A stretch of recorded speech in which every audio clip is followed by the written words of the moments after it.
ब्रह्मरूपमादिमध्यशेषसर्वभाषकम्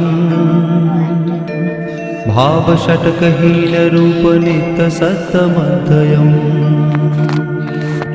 वङ्मनौति गोचरं च नेति नेति भावितम्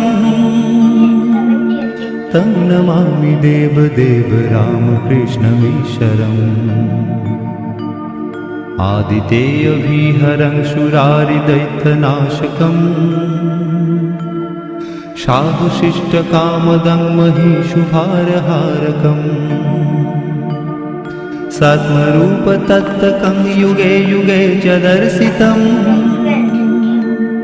तं नमामि देवदेव रामकृष्णमीश्वरम् सर्वभूत